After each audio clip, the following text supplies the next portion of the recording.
Before the Vikings feared death, they feared who would come for them.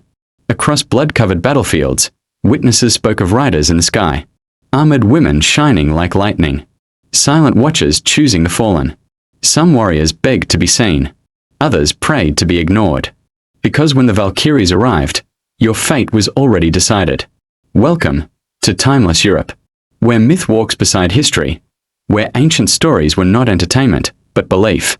Tonight, we travel into the world of the Norse, a land of storms, steel, and destiny, to uncover the truth behind one of Europe's most powerful legends, the Valkyries.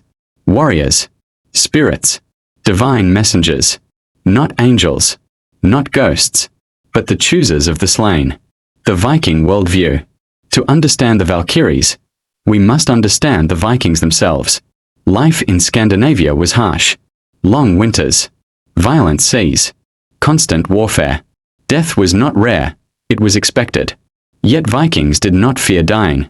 They feared dying without honor. Because beyond life waited many possible fates: peaceful rest, forgotten darkness, or eternal glory. Only the bravest warriors could reach Valhalla, the legendary hall ruled by Odin. But warriors did not choose Valhalla. The Valkyries did. Who were the Valkyries? The name Valkyrie comes from Old Norse Vala, the slain. Kurja, to choose. They were literally white right-pointing backhand index choosers of the dead.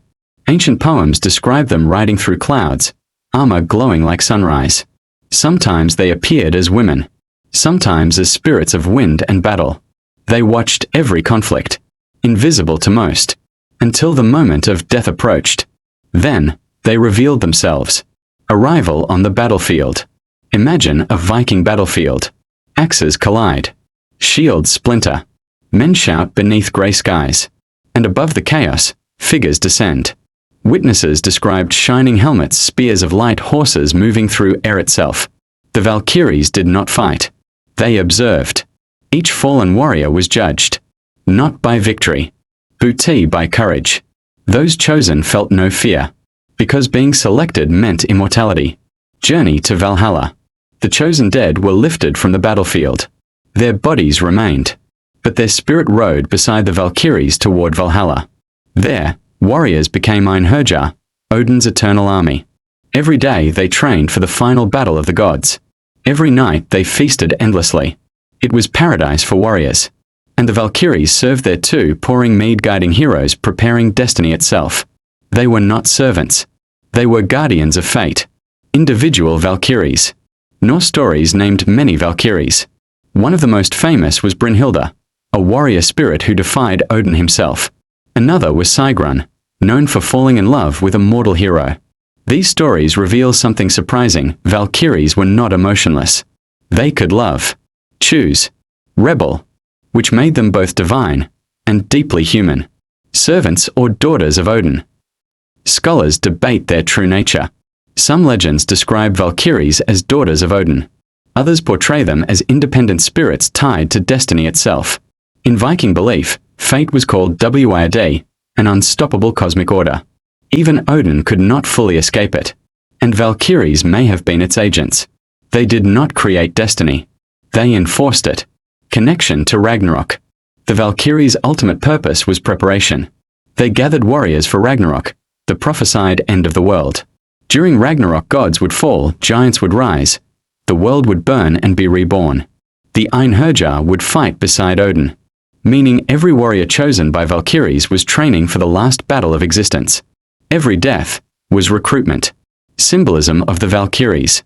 The Valkyries represent something profound. To the Vikings, death was not random. It had meaning. Being chosen meant your life mattered. The Valkyries transformed fear into purpose.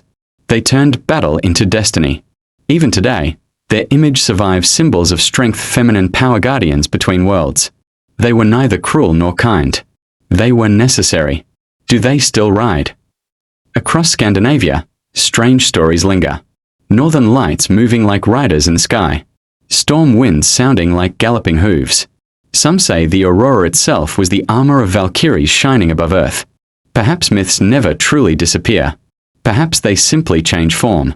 Because every culture wonders the same question: who waits for us at the moment between life and death?